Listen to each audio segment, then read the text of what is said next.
একটা গ্রাম শুধুই বইয়ে ঠাসা। রাজ্যের প্রথম বইগ্রাম পানিঝোড়ায়। বাংলার প্রথম বইগ্রাম পানিঝোড়াতেই।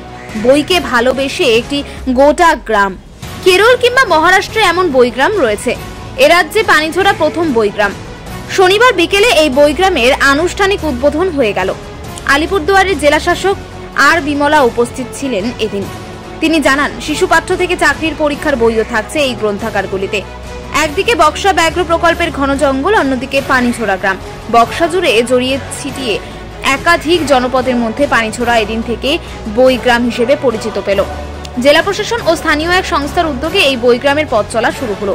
পাইলট প্রজেক্ট হিসেবে এই প্রকল্প দমনপুর হাই স্কুলের শিক্ষক তথা উদ্যোক্তা পার্থ সাহা বলেন, অনেক প্রচেষ্টার পর এটা হলো। রাজ্যে এটাই প্রথম বইগ্রাম। তার কথায়, এই এলাকা আর্থসামাজিক দিক দিয়ে পিছিয়ে পড়া। এখানে 7 থেকে 8টি আদিবাসী জনজাতি, রাজবংশী এবং সাধারণ মানুষ থাকেন। অনেকেই এখানে ফার্স্ট জেনারেশন লার্নার। করোনার পর এখানে স্কুল ছুটের সংখ্যা বেড়ে গিয়েছিল। তারা আজ আবার স্কুলে ফিরেছে, বইমুখী হয়েছে। এটাই বইগ্রামের উদ্দেশ্য।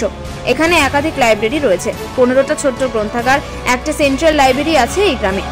গুগল করে যা দেখছি, সম্ভবত এটাই রাজ্যের একমাত্র বইগ্রাম।